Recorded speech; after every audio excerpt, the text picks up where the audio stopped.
Welcome back to Abhikan Academy. So again, we are back with a video on current affairs, important current events, national and global, that are important for the examination point of view. Okay? So let's start one by one without further ado. What are we going to talk about today? We'll talk about how the Indian Railways is wanting to expand its high density network. We'll talk about the rising HIV cases among children. We'll talk about the kidney failure spike that has been noticed in Telangana recently, and the Mahad Satyagrah, and recently what influence it has had on the constitutional thought. ठीक है? Indian Railways. Now, why was it in the news? Because recently the central government has approved कि बदलापुर और Karjat section जो है 32 kilometre का एक railway stretch है, ये इस पे तीसरा और चौथा लाइन बनाने का अप्रूवल दे दिया है सेंटर। बदलापुर करजत सेक्शन ये 32 किलोमीटर का रेलवे स्ट्रेच है, ठीक है। इस डिस्टेंस में ऑलरेडी 2 रेल लाइंस थी, एक थर्ड और फोर्थ रेल लाइन बनाने का भी अप्रूवल सेंटर ने दे दिया, ठीक है। ये सेक्शन, ये बदलापुर करजत सेक्शन आपको कहां मिलता है? It is part of the Mumbai Chennai high density network. This is one of the most saturated corridors. Why is it one of the most saturated corridors? क्योंकि यहाँ पे ऑलरेडी बहुत सारे रेल लाइंस बने हुए हैं and it's a very busy network. बहुत सारी ट्रेन चलती है इसमें। ये मुंबई चेन्नई जो नेटवर्क है, दिस इज अबाउट 1238 किलोमीटर। ये बदलापुर करजत सेक्शन इसी 1238 किलोमीटर का एक पार्ट। और प्लान क्या है? प्लान ये है कि जो 7 एचडीएन कॉरिडोर्स है हमारे देश में, 7 HDN corridors are carrying 41% of the whole traffic. ये जो 7 HDN high density network corridors है हमारे कंट्री में, इन 7 कॉरिडोर्स में बस 16% नेटवर्क है पूरे देश का, लेकिन देश का 41%, ऑलमोस्ट आधा ट्रैफिक यहीं पे है। ये अलग से लाइंस बना के सेंटर क्या ट्राई कर रही है कि जो दूसरे कॉरिडोर्स है उनको थोड़ा डीकंजेस्ट करना है, क्योंकि अगर एक जगह पे बहुत ट्रेन हो गई तो बहुत कंजेस्टेड नेटवर्क हो जाएगा, डिलेज होंगी and there will also be chances of accidents. पहले देखते हैं what is HDN, high density network. क्या होता है हाई डेंसिटी नेटवर्क? ठीक है, it is a passenger freight corridors running between capacity causing delays. होता क्या है, रेलवे कॉरिडोर्स होते हैं, ठीक है, बिटवीन टू रीजन्स। अगर दो रीजन्स के बीच का जो रेलवे कॉरिडोर है वहां पे बहुत सारे रेल लाइंस होते हैं। अगर ऐसा कोई एरिया है जहां पे बहुत सारे रेल लाइंस रन कर रहे हैं, it's a high, the density of rail lines in that area is very high, per unit area बहुत सारे रेल लाइंस है, ठीक है। और वहां पे ट्रेन बहुत सारे चलते हैं, कि कैपेसिटी है शायद उस लाइन पे 100 ट्रेन चलने की, बट वहां पे एक दिन में कुछ 300-400 ट्रेन चलते हैं। The density is very high because the number of rail lines are very very high. इससे क्या होता है, डिलेज हो जाता है, एक दूसरे के रास्ते में आ जाएंगे, कंजेशन हो जाएगा। मतलब जैसे होता है ना, अगर आप रोड में ही देखोगे, रोड इतना सा है बट मैं हजारों गाड़ियां लेके निकाल देता हूँ। आज के जमाने में क्या होता है, cities like Bombay, Gurgaon, Pune, they are having like a high congestion of traffic. Similar thing with railways as well. ऐसा रास्ता, ऐसा एक रेल ट्रैक या फिर ऐसा रेलवे का रीजन सेक्शन जहां पे आपका ट्रैफिक बहुत ज्यादा हो, कि इतना कैरिंग कैपेसिटी है पैसेंजर ट्रेन का, बट उससे कई गुना ज्यादा पैसेंजर ट्रेन चलते हैं, डिले हो जाता है, कंजेशन हो जाता है। These are called high density networks. India में total 69,181 kilometres high density network में आते हैं, ठीक है। अब जो हाई डेंसिटी नेटवर्क्स है ना, यहाँ पे 11,051 किलोमीटर, मतलब इंडिया में टोटल नेटवर्क कितना है, 69,000, 70,000 किलोमीटर का ऑलमोस्ट टोटल रेलवे नेटवर्क है इंडिया। उसमें से 11,000 हाई डेंसिटी नेटवर्क है, विच इज टोटल का 16%। बट इंडिया का रेलवे ट्रैफिक ये कितना हैंडल करता है, 41% ट्रैफिक हैंडल होता है। मतलब रेल का जितना रास्ता है इंडिया में, इन नेटवर्क्स में उसका सिर्फ 16% ही है, बट गाड़ियां भीड़ 41% होता है, पूरा आधा भीड़ होता है वहां पे, ठीक है। आइडियल कैपेसिटी होना चाहिए 70 to 80%, कि एक रेल लाइन का अगर 100 रेलगाड़ी चलाने का मैक्सिमम कैपेसिटी है, तो वहां पूरे के पूरे 100 मत चलाओ, 70 to 80 ट्रेन चलाओ, ताकि एक सेफ्टी रिस्क रहे कि टकराए ना ट्रेन और डिले भी ना हो, क्योंकि थोड़ा सा जगह तो खाली रहेगा। बट इंडिया में तुम 100 में से 100 चलाना छोड़ो, 100 में से पूरे 200 आके चलते हैं उसी जगह पे। तो are you thinking of how dangerous it is? Current utilization क्या है कि अब करंट यूटिलाइजेशन ये है कि पहले जो हमारा रेल का हाई डेंसिटी नेटवर्क था वो बस 4.6% था। ठीक है, सिर्फ 4.6% ही ऐसा है हमारे देश में। ओनली 4.6% रेलवे लाइन ऐसे है जो 80% ट्रेन डेंसिटी पे चलता है। उसके बाद ये बढ़ के हो गया कि 18.9% are doing at 80 to 100% rail capacity. अब बढ़ते बढ़ते बढ़ते बढ़ते it has come to such a bad position कि इंडिया में 14% rail networks are driving above 150% capacity. कि अगर मतलब इंडिया में 14% रेल के लाइंस ऐसे हैं जिसपे अगर 100 ट्रेन चलने की बात है, वहां पे 100 से कम तो दूर की बात, वहां पे 150 ट्रेन चल रहे हैं। It is such a dangerous situation. For example ये जो करजत लोनावला के बीच में, जो करजत से लेकर लोनावला के बीच में जो रेलवे का सेक्शन आता है, उसका कैपेसिटी 67 ट्रेन का है कि इस रेल लाइन पे टोटल 67 ट्रेन आ सकती है। बट आती कितनी है, सॉरी, उस रेल लाइन पे टोटल 40 ट्रेन आ सकती है, द कैपेसिटी इज 40।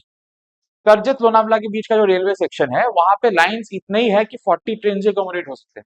बट चलते कितने हैं, 67, 167% of the capacity, which is causing delays, which is a very big problem. अब इश्यूज क्या क्या है, सीवियर कंजेशन। ठीक है, इंडिया में कैपेसिटी हम कहते हैं कि अगर 100 ट्रेन चलने की कैपेसिटी है तो 80% कैपेसिटी पे चलाओ, 80 चलाओ, 20 का जगह खाली रखो। इंडिया में 95% तक चला जाता है, ये पूरा भर ही देते हैं, इसलिए डिले होता है। आप देखते हो कि ट्रेन स्टेशन में जाके बैठे रहोगे 1 घंटा 2 घंटा 3 घंटा, ट्रेन आएगा कैसे आएगा? जिस लाइन पे सिर्फ वही ट्रेन चलनी थी उस लाइन पे 5-6 ट्रेन चल रही हो। अनइवन यूटिलाइजेशन, कुछ कुछ रीजन में रेल लाइंस ऐसे हैं जिनको अंडर यूज करके रखा है, वहां पे ट्रेन चलती ही नहीं है ढंग से। और एचडीएन नेटवर्क्स में ऐसे लाइंस है जो ओवररेटेड हो गए हैं कि 10 ट्रेन चलनी थी वहां पे 50 ट्रेन चल रही है। फिर there are 7 critical corridors, Howrah Delhi, Bombay Chennai, Delhi Guwahati. ये 3 कॉरिडोर्स ऐसे हैं जो प्रॉपरली ओवरलोड हो चुके हैं, जितने ट्रेन चलने थे उससे ज्यादा चल रहे हैं इसमें। मल्टी ट्रैकिंग हमारा इनएडिक्वेट है। ठीक है, 250 किलोमीटर का सिंगल लाइन है, 8000 किलोमीटर का अप्रोक्स डबल लाइन है, 2000 किलोमीटर का ट्रिपल लाइन है, क्वाड्रपल लाइन 600 किलोमीटर का है, और पेंटाहेक्सा लाइन बस 20 किलोमीटर का है ऑलमोस्ट। फ्यूचर ये है कि 2051 तक अगर ऐसा ही चलता रहा ना तो हमारे हाई डेंसिटी नेटवर्क्स को 100% कैपेसिटी पे ऑपरेट करना पड़ेगा, और उसके बाद 92% अबव 150%। ये बहुत ज्यादा होगा। मतलब अगर मान लीजिए ऐसा सिचुएशन हो जाएगा कि जहां पे 100 ट्रेन चलनी चाहिए थी उस लाइन पे 150 ट्रेन चलेंगी, so you can imagine the amount of delay that the Indian Railway will have. What is the way forward? Way forward is accelerate multi tracking। मतलब एक जगह पे मल्टी ट्रैक्स बनाओ, ये सिंगल ट्रैक बना के रख देना और उसी ट्रैक पे सारे ट्रेन को चलाना बहुत ज्यादा प्रॉब्लमेटिक। मल्टी ट्रैक्स बना दोगे then more than one train can run on the same line on different tracks. Multi tracking होना ही पड़ेगा, स्पेशली जो HDN4 है। फिर ईस्टर्न और वेस्टर्न सेक्टर में जो फ्रेट कॉरिडोर्स है उनको कंप्लीट करो, क्योंकि आपने देखा होगा कि सारे नॉर्थ और साउथ के कॉरिडोर्स में झमेला हो रहा है, वेस्ट और ईस्ट में प्रॉपर कॉरिडोर्स है ही नहीं। मॉडर्न सिग्नलिंग लेके आओ। कंजेशन लगने का एक और बहुत बड़ा कारण ये है कि सिग्नलिंग अच्छा नहीं है, ट्रेन एक दूसरे के रास्ते में आ जाती है। सिग्नलिंग बेटर करो। ऑल्सो ऑटोमेटिक ब्लॉक, कि अगर आपको दिखे कि मैं और आगे चला जाऊंगा तो मैं ट्रेन को ब्लॉक कर दूंगा, तो ट्रेन को ऑटोमेटिकली रुक जाना है, या फिर ट्रेन से टकराने से भी बच सकता है वो। फिर इसको पीएम गति शक्ति के साथ इंटीग्रेट करना है। ये पीएम गति शक्ति ऑलरेडी जो स्कीम है ये ऑलरेडी रोड्स और रेलवेज को बेटर कर रहा है, उसमें इसको भी इंटीग्रेट करो। रिमोट एरियाज और नॉर्थ ईस्ट इंडिया को प्रायोरिटाइज करना है, क्योंकि नॉर्थ ईस्ट इंडिया में अभी भी ऐसे बहुत स्टेट्स है जहाँ पे ढंग से ट्रेनें चलती ही नहीं है। अगर हम यहाँ पे रेल लाइंस बनाना शुरू कर देंगे तो बाकी रेल लाइंस का कंजेशन थोड़ा कम हो जाएगा, the traffic can be diverted. Coming to the next topic, the next topic is HIV in children. ये रिसेंटली न्यूज में इसलिए है क्योंकि इंडिया में बच्चों में HIV इन्फेक्शन बहुत ज्यादा बढ़ गया है। क्यों बढ़ा है? Because of mother to child transmission. हो सकता है कि मम्मी के बॉडी में एचआईवी था, जब बच्चा पेट में था तो बच्चे को वो एचआईवी मम्मी से बच्चे में ट्रांसफर हो गया, ट्रांसमिट हो गया। इश्यूज क्या है? एंटीनेटल एचआईवी स्क्रीनिंग में गैप है कि जब आपका बच्चा पेट में हो, when the mother is holding the child in the would, pregnancy के टाइम पे proper HIV testing, proper HIV testing का सिस्टम है नहीं इंडिया में। ठीक है, जो हेल्थ सिस्टम का एडहेरेंस है वो बहुत कम है। India has to be ahead in that. Will discuss कि आगे क्या क्या हुआ है, अब इश्यूज क्या क्या है। एचआईवी करता क्या है? एचआईवी आपके बॉडी के अंदर घुस के CD4 सेल्स को अटैक करता है। What are CD4 cells? These are cells that are present in our immune system. They are responsible to help our body in fighting diseases. HIV हमारे इम्यून सिस्टम को जाके मारता है, इसीलिए एचआईवी का full form human immuno deficiency virus. ये हमारे बॉडी की इम्यून सिस्टम को वीक कर देगा। एचआईवी ट्रांसमिट कैसे होता है? एचआईवी ट्रांसमिट सेक्सुअली हो सकता है, थ्रू सेक्सुअल कॉन्टैक्ट। ठीक है, थ्रू ब्लड। ठीक है, ये आपने ब्लड ट्रांसफ्यूजन किया कि एक के ब्लड में एचआईवी था, उसने अपना ब्लड डोनेट कर दिया किसी और को, दूसरे बंदे को भी उससे एचआईवी हो जाएगा। थ्रू नीडल्स, इसलिए हमेशा साफ नीडल, किसी को इंजेक्शन देके हमेशा फेंक दिया जाता है। अगर आपने एचआईवी वाले इंसान को इंजेक्शन देके सेम नीडल से किसी और को इंजेक्शन दिया, उससे एचआईवी हो सकता है। मदर टू चाइल्ड ट्रांसमिशन हो सकता है, जो इंडिया में हो रहा है अभी, कि मम्मी को था, बच्चा पेट में था, बच्चे को भी मां से हो गया। Mother to child transmission, MTCT का रिस्क क्या है इंडिया में?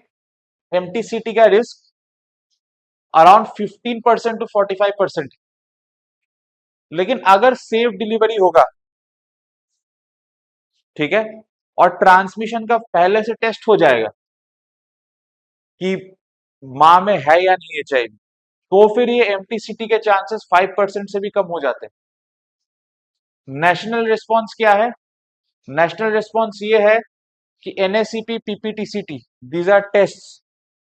ठीक है, screening and ARTs, these are tests that are done in the mother before child delivery for HIV infection। इन टेस्ट को बढ़ा दिया गया है। अर्ली इन्फेंट डायग्नोसिस, कि इन्फेंट को जल्द से जल्द टेस्ट करना, ताकि बच्चे का उम्र 6 हफ्ता होने तक ही उसमें डायग्नोसिस हो जाए कि उसको एचआईवी है या नहीं। ठीक है, और एचआईवी का जो पीडियाट्रिक एचआईवी केस, पीडियाट्रिक मतलब बच्चों का मामला। If you ever see the term paediatric in medicine, it means anything related to children. Paediatric doctors are those doctors will treat people below the age of 18। तो paediatric के HIV cases actually India में uneven है, कुछ states में है ही नहीं, कुछ state में बहुत ज्यादा है। अब इंडिया में एक बहुत बड़ा पैराडॉक्स है। पैराडॉक्स ये है कि जो ओवरऑल एचआईवी केसेस है, बड़े छोटे सबका मिलाकर, ओवरऑल एचआईवी केस इंडिया में कम हो रहा है। लेकिन ऑन दी अदर हैंड, जो बच्चों का पीडियाट्रिक एचआईवी केस है, वो इंडिया में इंक्रीज हो रहा है। इंप्लीमेंटेशन गैप्स है, क्योंकि प्राइवेट सेक्टर में टेस्टिंग वीक है, प्राइवेट सेक्टर में प्रॉपर टेस्टिंग है नहीं एचआईवी का, गवर्नमेंट सेक्टर में जाना पड़ता है। गवर्नमेंट सेक्टर में बहुत सी जगह पे प्रॉपर इंफ्रास्ट्रक्चर ही नहीं है टेस्टिंग का। एक स्टिग्मा रह जाता है कि अरे यार मैं टेस्ट कराने जाऊंगा तो उसको पता चल जाएगा मेरे को एड्स है। एक स्टिग्मा का प्रॉब्लम है। प्लस ब्रेस्ट फीडिंग का वीक मॉनिटरिंग, कि जो मदर्स है in many cases they don't know about the hygiene that is required for breast feeding, क्योंकि वहां पे वो अवेयरनेस और नॉलेज नहीं है। डेटा गैप्स, जो ट्रैकिंग है एचआईवी का, कौन सा बच्चा एचआईवी को एक्सपोज हुआ है, कौन सा एक्सपोज नहीं हुआ, इस ट्रैकिंग का जो सिस्टम है वो बहुत पुअर है। डेटा का गैप है। गवर्नेंस इश्यूज है। जो वर्क फोर्स है एचआईवी मैनेजमेंट का, वो अंडर ट्रेंड है। प्राइमरी केयर हमारे कंट्री में बहुत वीक है। Primary care as in the primary care that is given to a newborn baby, that is very weak. Equity problems, as I said, marginalized women are worst affected, marginalized women are worst affected, why? क्योंकि ये marginalized section society से है, poor है, uneducated है, backward area से है, backward caste से है, बैकवर्ड क्लास से, वट एवर।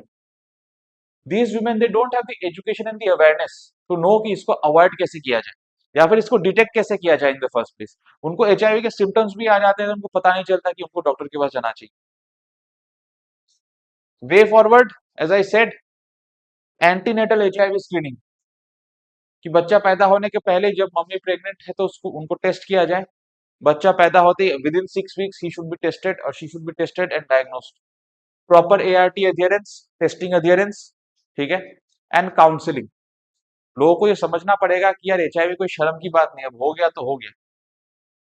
इन्फेंट फॉलोअप को डिजिटाइज करना, कि बच्चा पैदा होने के बाद जो फॉलोअप्स लेने होते हैं कि बच्चे का तबीयत कैसा है, वो सिम्टम्स दिखा रहा है कि नहीं, उसको डिजिटाइज करना, क्योंकि बार बार बच्चे को डॉक्टर के पास लेके जाना is a very hectic task.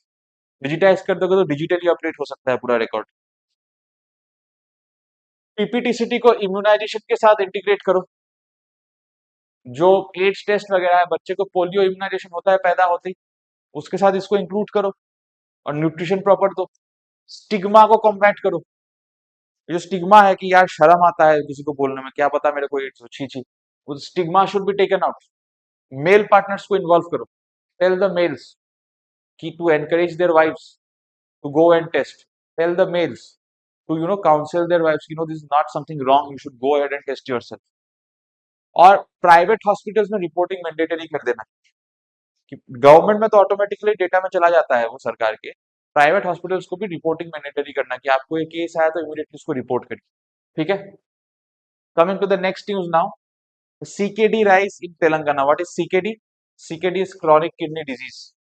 अब यंग एडल्ट्स में, यंग एडल्ट्स मतलब people from the age of 18 to 30, they are young adults. Young adults में तेलंगाना में किडनी फेलियर बहुत ज्यादा बढ़ गया, बहुत ही ज्यादा बढ़ गया है। 75 पेशेंट्स के ऊपर एक स्टडी किया गया था और स्टडी में ये पाया गया कि many people are using unregulated medicine. इन मेडिसिन का प्रेस्क्रिप्शन नहीं है, कोई प्रॉपर काउंसलिंग नहीं है, एडवाइस नहीं है, जस्ट अनरेगुलेटेडली मेडिसिन ले रहे हैं। And moreover the ground water is becoming unsafe and most of the people there are highly dependent on the unsafe ground water. गंदा पानी, क्योंकि पानी हमारा किडनी में ही हैंडल होता है, बॉडी का पानी वही से निकलता है।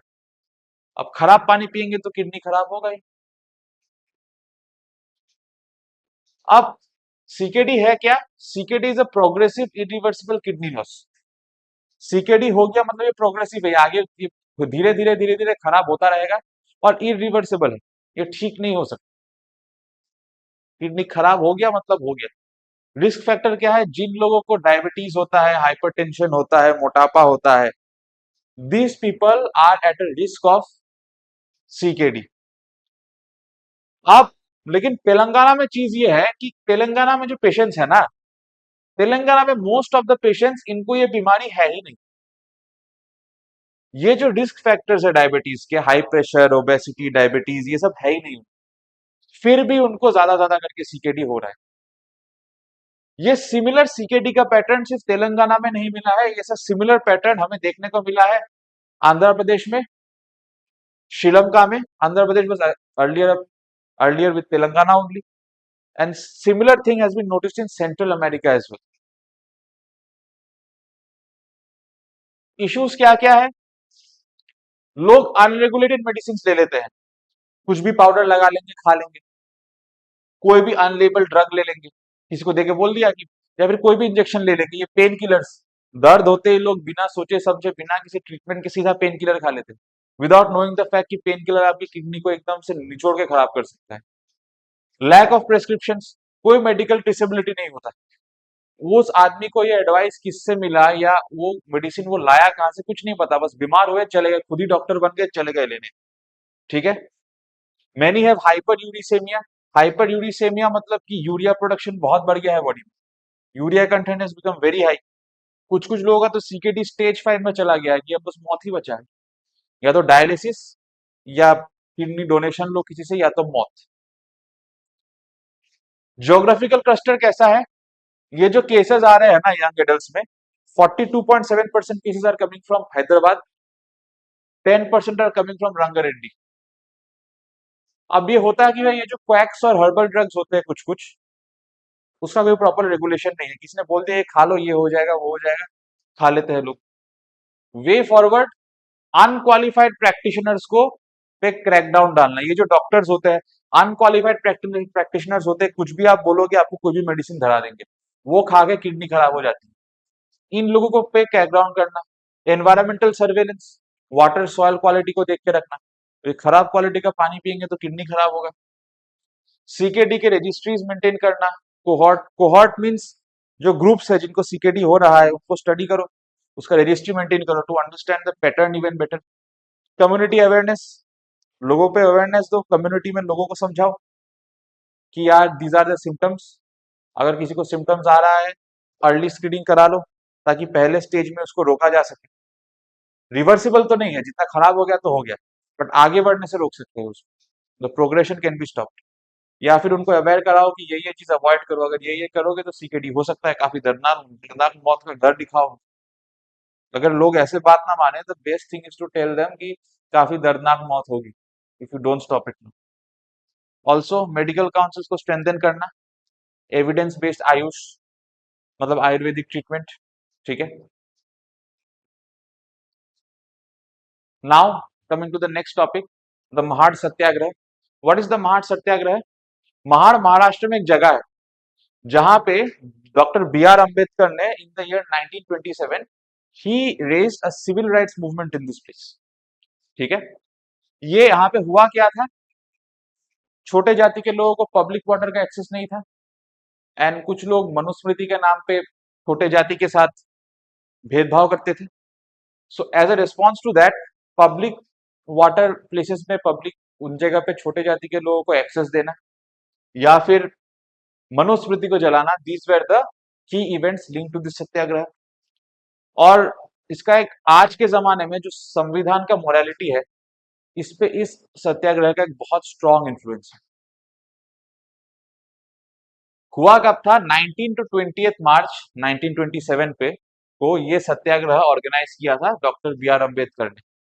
गोल क्या था, चौदार टैंक बोल के एक पब्लिक टैंक है, उसका पानी पूरे पब्लिक के लिए है, बट लीगली तो पूरे पब्लिक के लिए है, but on a social basis higher caste के लोग लोअर कास्ट के लोगों को यहाँ से पानी लेने से मना कर देते थे कि यार मत हाथ लगाओ, गंदा हो जाएगा तुम्हारे छूने से, ठीक है। तो गोल यही था कि उस टैंक से लोगों को पानी पिलाना है, क्योंकि हर आदमी इंसानी होता है, सबको समान हक है हर चीज का। वायलेंस हुआ उसके बाद वहां पे, मार दंगा। इसका सेकेंड फेज हुआ दिसंबर 1927 में, जब कास्ट हायरार्की को रिजेक्ट करने के लिए डॉक्टर बी आर अम्बेडकर ने मनुस्मृति को ओपनली जला दी। की इश्यूज क्या थे इस महार मूवमेंट के? सिविल राइट्स, कि सबके पास सेम राइट्स होने चाहिए, जाति के आधार पर राइट्स नहीं होने चाहिए। पानी हर सिटीजन का डिग्निटी है, जो भी सिटीजन है उसको पानी, पानी is a basic thing, not even citizen, कोई भी इंसान उसको पानी चाहिए तो उसको पानी मिलना चाहिए, ये डिग्निटी का बात है, यहाँ पे जात का बात आता ही नहीं है। प्लस महाड़ में एंटी कास्ट पॉलिटिक्स शुरू हुआ है कि कास्ट को बैन करो, सबको एक जैसा करो।